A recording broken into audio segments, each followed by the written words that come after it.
श्री राम जी ने प्रेम पूर्वक पुलकित होकर उसको हृदय से लगा लिया। उसे इतना आनंद हुआ मानो कोई महादरिद्री मनुष्य पारस पा गया हो। सब कोई देखने वाले कहने लगे कि मानो प्रेम और परमार्थ परम तत्व दोनों शरीर धारण करके मिल रहे हैं। फिर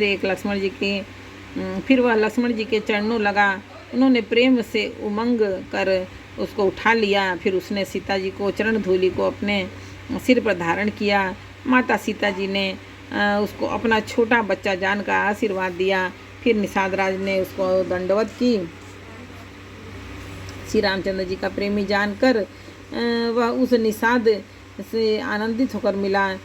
वह तपस्वी अपने नेत्र रूपी दोनों से श्री राम जी के सौंदर्य सुधा का पान करने लगा और ऐसा आनंदित हुआ जैसे कोई भूखा आदमी सुंदर भोजन पाकर आनंदित होता है। इधर गांव की स्त्रियां कह रही हैं, हे सखी कहो तो ये माता पिता कैसे हैं जिन्होंने ऐसे सुंदर सुकुमार बालकों को वन में भेज दिया है। श्री राम जी, लक्ष्मण जी और सीता जी के रूप को देखकर सब स्त्री पुरुष स्नेह से व्याकुल हो जाते हैं। तब श्री रामचंद्र जी ने सखा गुह को अनेकों तरह से घर लौट जाने के लिए समझाया। श्री रामचंद्र जी की आज्ञा को सिर चढ़ाकर उसने अपने घर को गमन किया। फिर सीता जी, राम जी और लक्ष्मण जी ने हाथ जोड़कर यमुना जी को पुनः प्रणाम किया और सूर्य कन्या यमुना जी की बड़ाई करते हुए सीता जी सहित दोनों भाई प्रसन्नतापूर्वक आगे चले। रास्ते में जाते हुए उन्हें अनेकों यात्री मिले। वे दोनों भाइयों को देखकर उनसे प्रेम पूर्वक कहते हैं कि तुम्हारे सब अंगों के राज चिन्ह देखकर हमारे हृदय में बड़ा सोच होता है।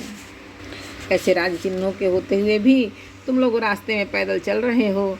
इससे हमारी समझ में आता है कि ज्योतिष शास्त्र झूठा ही है। भारी जंगल और बड़े बड़े पहाड़ों का दुर्गम रास्ता है। 30 पर तुम्हारे साथ सुकुमारी स्त्री है। हाथी और सिंहों से भरा यह भयानक वन देखा तक नहीं जाता। यदि आज्ञा हो तो हम साथ चलें। आप जहाँ तक जाएंगे वहाँ तक पहुँचाकर फिर आपको प्रणाम करके हम लौट आवेंगे। इस प्रकार वे यात्री प्रेम पूर्वक पुलकित शरीर हो और नेत्रों में प्रेमाश्रु का जल भरकर पूछते हैं, किंतु कृपा के समुद्र श्री रामचंद्र जी कोमल विनय युक्त वचन कहकर उन्हें लौटा देते हैं। जो गांव और पूर्व रास्ते में बसे हैं, नागों और देवताओं के नगर उनको देखकर प्रसन्नतापूर्वक ईर्ष्या करते और ललचाते हुए कहते हैं कि किस पुण्यवान ने किस शुभ घड़ी में इनको बसाया था, जो आज ये इतने धन्य और पुण्यमय तथा परम सुंदर हो रहे हैं। जहाँ जहाँ श्री रामचंद्र जी के चरण चले जाते हैं उनके समान इंद्र की पूरी अमरावती भी नहीं है। रास्ते के समीप बसने वाले भी बड़े पुण्यात्मा हैं। स्वर्ग में रहने वाले देवता भी उनको सराहना करते हैं। जो नेत्र भरकर सीता जी और श्री लक्ष्मण जी सहित घनश्याम श्री राम जी के दर्शन करते हैं, जिन तालाबों और नदियों में श्री राम जी स्नान कर लेते हैं, देव सरोवर और देव नदियाँ भी उनकी बड़ाई करती हैं। जिस वृक्ष के नीचे प्रभु जा बैठते हैं, कल्प वृक्ष भी उसकी बड़ाई करते हैं। श्री रामचंद्र जी के चरण कमलों की रज का स्पर्श करके पृथ्वी अपना बड़ा सौभाग्य मानती है। रास्ते में बादल छाया करते हैं और देवता फूल बरसाते और सिहाते हैं। पर्वत, वन और पशु पक्षियों को देखते हुए श्री राम जी रास्ते में चले जा रहे हैं।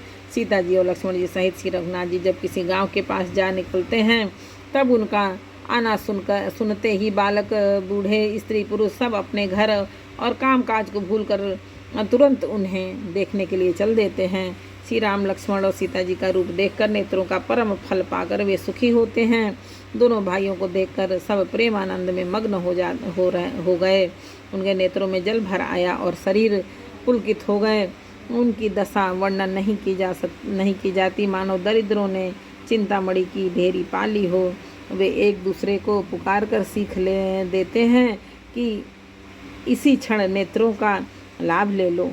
कोई श्री रामचंद्र जी को देखकर ऐसे अनुराग से भर गए हैं कि वे उन्हें देखते हुए उनके साथ लगे चले जा रहे हैं।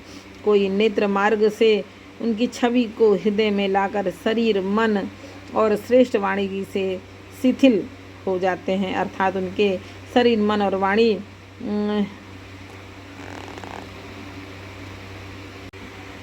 अर्थात उनके शरीर, मन और वाणी का व्यवहार बंद हो जाता है। कोई बड़की सुंदर छाया देखकर वहाँ नरम घास और पत्ते बिछाकर कहते हैं कि क्षण भर यहाँ बैठकर थकावट मिटा लीजिए, फिर चाहे अभी चले जाइएगा, चाहे सवेरे। कोई घड़ा भरकर पानी ले आते हैं तो कोमल वाणी से कहते हैं, नाथ आचमन तो कर लीजिए। उनके प्यारे वचन सुनकर और उनका अत्यंत प्रेम देकर दयालु और परम सुशील श्री रामचंद्र जी ने मन में सीता जी को थकी हुई जानकर घड़ी भर बड़ की छाया में विश्राम किया। स्त्री पुरुष आनंदित होकर शोभा देखते हैं। अनुपम रूप ने उनके नेत्र और मनु को लुभा लिया है। सब लोग टकटकी लगाए श्री रामचंद्र जी के मुख चंद्र को चकोरी की तरह तन्मय होकर देखते हैं। देखते हुए चारों ओर सुशोभित हो रहे हैं। श्री राम जी का नवीन तमाल वृक्ष के रंग का श्याम शरीर अत्यंत शोभा दे रहा है।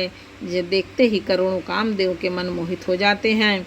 बिजली के से रंग के लक्ष्मण जी बहुत ही भले मालूम होते हैं। वे नख से शिखा तक सुंदर हैं और मन को बहुत भाते हैं। दोनों मुनियों के वलकल आदि वस्त्र पहने हैं और कमर में तरकस कसे हुए हैं। कमल के समान हाथों में धनुष बाण शोभित हो रहे हैं।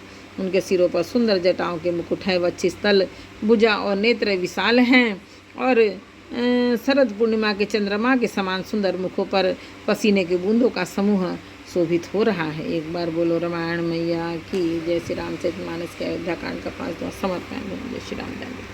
जय भोलेनाथ, माता दी जय भगवान।